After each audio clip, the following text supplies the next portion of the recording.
The first model to come out of India. We go on and on about OpenAI and Anthropic, but Sarvam deserves a lot of love, so a bigger round of applause, please.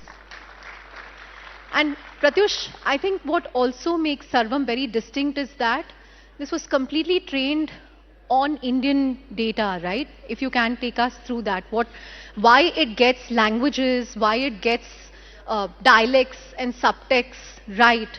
That would also be one of the factors. Yes, it definitely has language as a key focus, but it also does math and programming. In fact, the team just ran it yesterday on the JEE paper of this year. And on on the mains paper, it got all the questions on math right, and I think it missed two questions on physics, right? So this is a model that has reasoning, that has programming, that has understanding of the world in general, and better accuracy on Indian languages, right? So on the data side, we have trained it on the world's data, including, of course, data from India. But the key thing is we have done it all in-house. So when a model is being audited for various purposes, is this the right model to use? The raw material really is data. And we are able to say that, hey, here is the data we have trained it on, and hence this is the model's capabilities, right? So doing that end-to-end is what gives sovereignty, else you're always dependent on some part of the supply chain on other players. The fact that your model is able to solve JEE paper, how does that make you feel as someone who teaches at IIT Madras?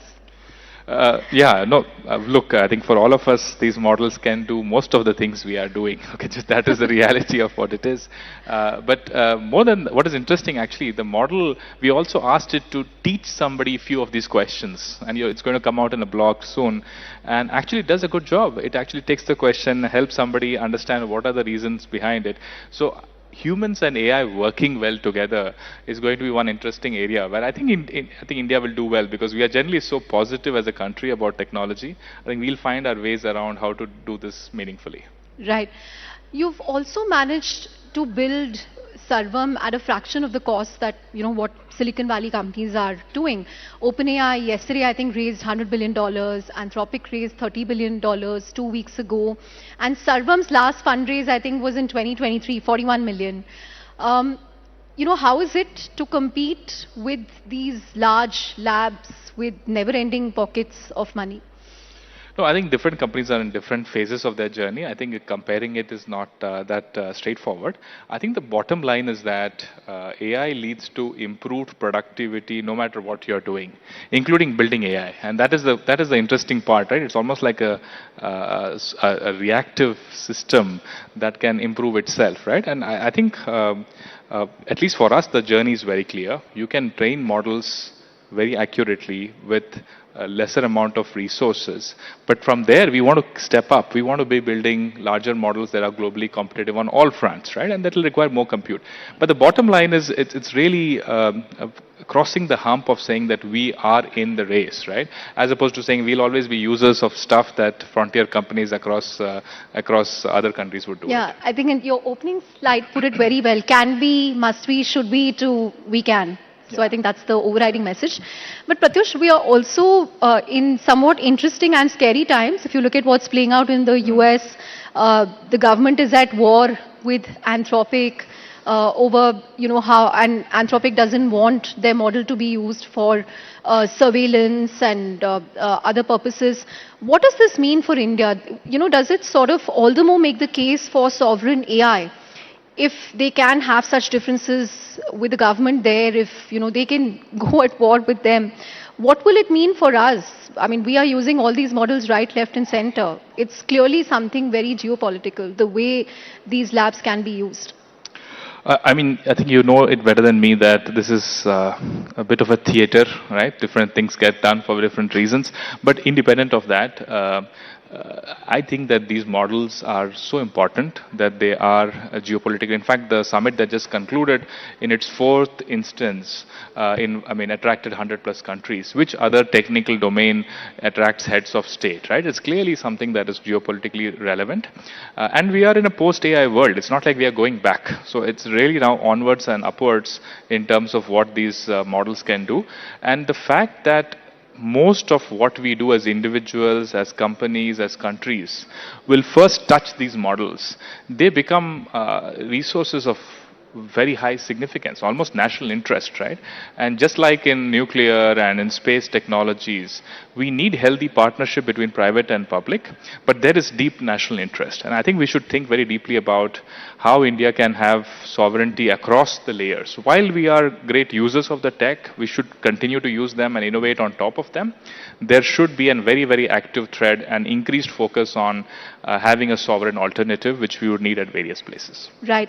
If you look at how the internet economy has played out in India, the Uber of India is Uber, the Amazon of India is Amazon. But do you think there is a space for Sarvam to become the preeminent AI company in India? We do have Ola and Flipkart, right? So I think we do have options.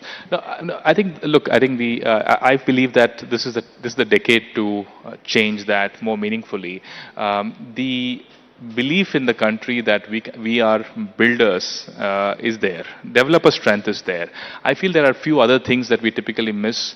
We need far greater flow of capital, which is chasing much larger outcomes, and we need to bring in distribution in terms of organizations which can absorb innovation. I think that's something that's typically it's a bit of a premium in India.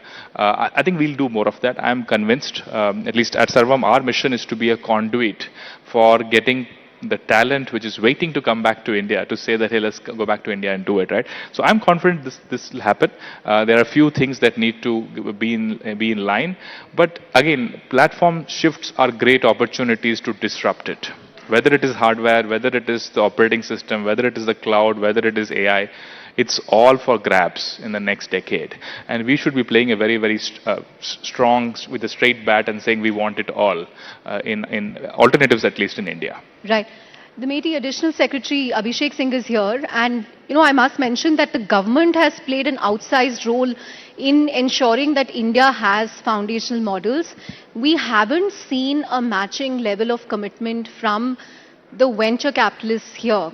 In fact, many of them are now looking at bets in the US. They are setting up offices in the US. Are you a little disappointed? Has that behavior changed?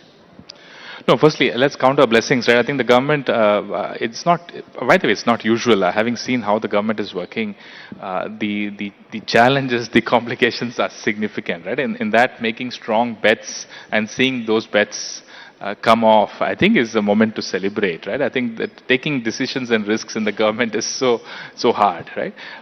Venture capitalists, I think, see, look, everybody is, I have not met one person who knows with clarity what is happening and will happen, right? So it's everybody's bet, everybody's making bets, and they're reacting to things that as they are coming in. I think once we show potential, things will happen. I think we need more, I think, intent in the country to absorb innovation, because innovation needs playgrounds, right? And that's one thing that we'll have to create more of.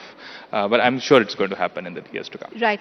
Last question, Pratyush. You've demoed, what you've been up to. What can we expect in the next 1 year from you? Will you be more active on the enterprise side, the consumer side? Because you also showed us about, the Indus chatbot that you've developed. Yeah, probably not discuss strategy here with you, but no, the bottom line is this. I think we'll stay true to our name, which is that we want to bring AI to all in India. That's our turf. We want to work on doing that. And I don't have it with me. I thought I have it in my coat, but we have built these glasses, right? Glasses, yes. The case glasses. We genuinely believe that we should. It's interesting how many meetings I walk into and say, hey, we built models, and these models are available through these glasses, and everybody's like, okay, when can I get the glasses, right? So I think we need to make AI consumable, and I think these devices will play a major role in that. It's coming out in May. It's being built and manufactured in India, the first glasses to be manufactured in India. So we are very clear on what our goals are. We are also very clear that while we focus on India in the coming years, we also will focus on how India can then be an exporter of AI globally, right? Because our strengths in IT services, when combined with our ability to do R&D in this, will be a potent mixture, and we'll find the right partnerships there to make that happen.